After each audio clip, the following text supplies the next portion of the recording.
up, Taiwan? I'm Liao with news from here in Taiwan and around the world.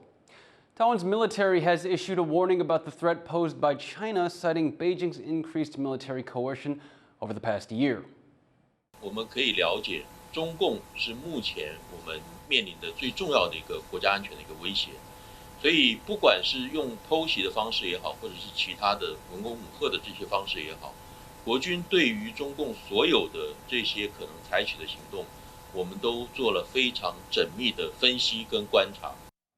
Speaking at a press conference, Taiwan's military was responding to concerns that the war in Gaza could encourage China to take military action against Taiwan. Those comments come as 23 Chinese warplanes and 6 Navy ships were spotted around the country. One of China's aircraft carriers, the Shandong, is currently sailing in waters east of Taiwan, and analysts say that China could be getting ready to conduct large-scale exercises.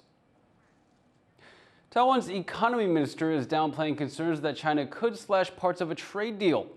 Beijing has threatened to cancel some benefits under a 2010 trade agreement. It's also extending probes into alleged Taiwan trade barriers until the day before Taiwan's presidential election in January. Economy Minister Wang Meihua says only a few industries will be seriously affected if China backs out of the deal. She says the government is already working with those sectors to change their operations or find different markets. The diaries of one of Taiwan's most divisive historical figures have been published for the very first time. Former President Chiang Kai-shek ruled Taiwan for 25 years till his death in 1975. And new access to his journals have revived decades-long debates about his controversial legacy. Sam Hui and Rick Glauert report.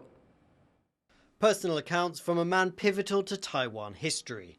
The diaries of controversial former leader Chiang Kai-shek are back in the country after years of legal wrangling. 这个是多年的期望啊，因为一个总统的日记怎么会流落到外面去？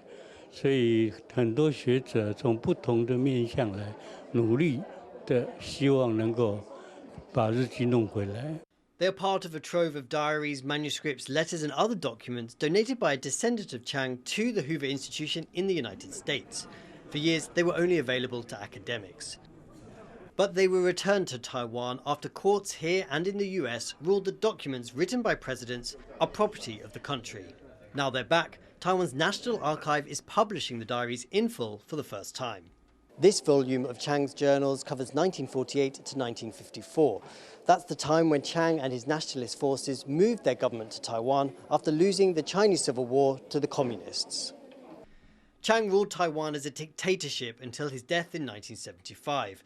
During his time in power, the country experienced a period of rapid economic growth, but it also saw brutal crackdowns on opposition to his rule that left thousands of people killed or imprisoned. 他在台湾当了25年的总统啊，到目前为止是任期最长的一位总统，而且是从这个1949那个最敏感的时代。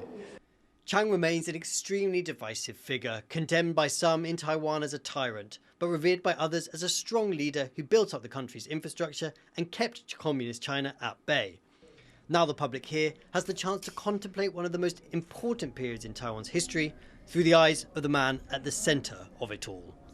Patrick Chen, Sam Hui and Rick Glauert for TaiwanPlus. Law enforcement in Taiwan have uncovered the largest money laundering case by an individual suspect in the country's history. The suspect, surnamed Cho, allegedly laundered over $300 million since the start of 2022. He and 3 others were arrested in June in connection with a fake online banking scam. Police now say that Cho used cryptocurrency to launder the money from the scheme. They say he set up fake accounts and used a separate type of digital asset to cover his tracks while traveling between Taiwan and Southeast Asia. Billionaire Terry Guo's bid to become Taiwan's next president has hit a snag in the form of allegations of forgery. Jeremy Olivier has more. A deadline fast approaching. A national petition calling for Foxconn founder Terry Guo to run as an independent candidate in the 2024 elections has until November 2nd to collect a minimum of 300,000 signatures. Guo says that threshold has already been met, but efforts to reach this goal have hit some snags. The most recent was in Changhua in central Taiwan. There, investigators say a fraud ring bought the personal information of hundreds of people to forge signatures. It follows multiple other accusations of fraud. Just days earlier, authorities in the southern county of Pingdong questioned more than 20 people suspected of running a signature buying scheme for Guo's campaign. 本属于近日接获屏东县潮州地区有以现金新台币200元不等价格换取某总统候选人联署书之情资。 Other incidents were reported in Taipei and in the northwestern county of Hsinchu. In that case, a local councillor was accused of paying his constituents around $12 per signature. Guo's campaign has responded to the reports, saying those involved were acting on their own. 我们在10月初的时候，联署就已经过30万份了。突然爆发出各个地方有这些涉嫌买票的案件，这不是我们官方的站点。 Guo says he and his running mate Tammy Lai will fight until the end.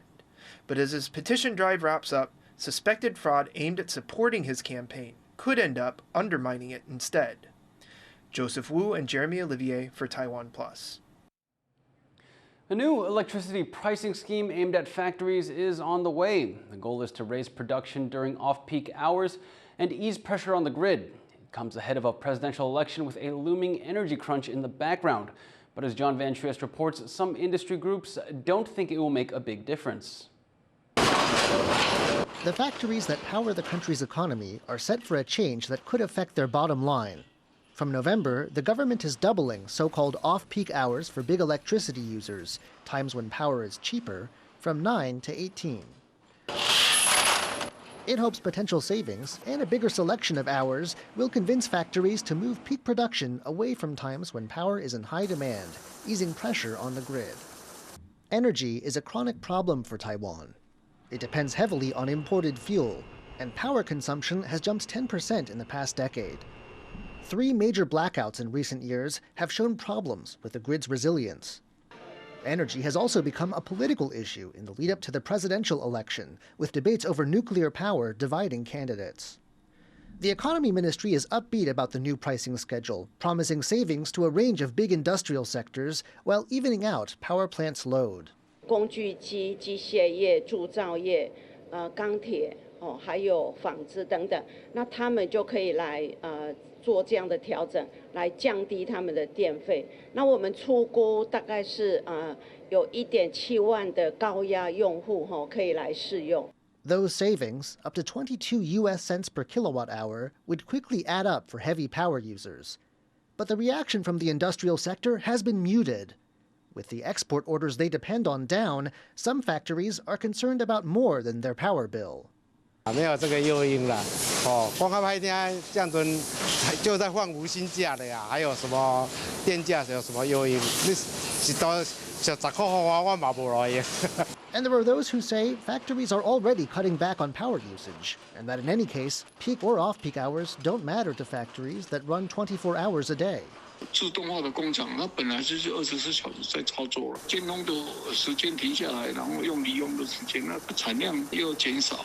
So, with less than a day to go before it takes effect, it's uncertain just how big the impact of the new pricing schedule may be. Howard Zhang and John Van Trieste for TaiwanPlus. After a post-pandemic slump in electronics demand, some industry leaders are expecting to see a strong recovery in the lucrative chips industry next year. That includes South Korean tech giant Samsung. The company just reported its highest quarterly profit so far this year. It says this is a promising sign 2024 will be even better. Here in Taiwan, a major research institute says that booming demand for AI and high-performance computing means Taiwan's chip sector production value could hit a record high next year. Thank you for watching What's Up Taiwan. You can visit the TaiwanPlus website or our social media for more stories from Taiwan and around the world. Finally, check out this 2,700-year-old winged sculpture unearthed in Iraq. I'm Liao. Take care and see you next time.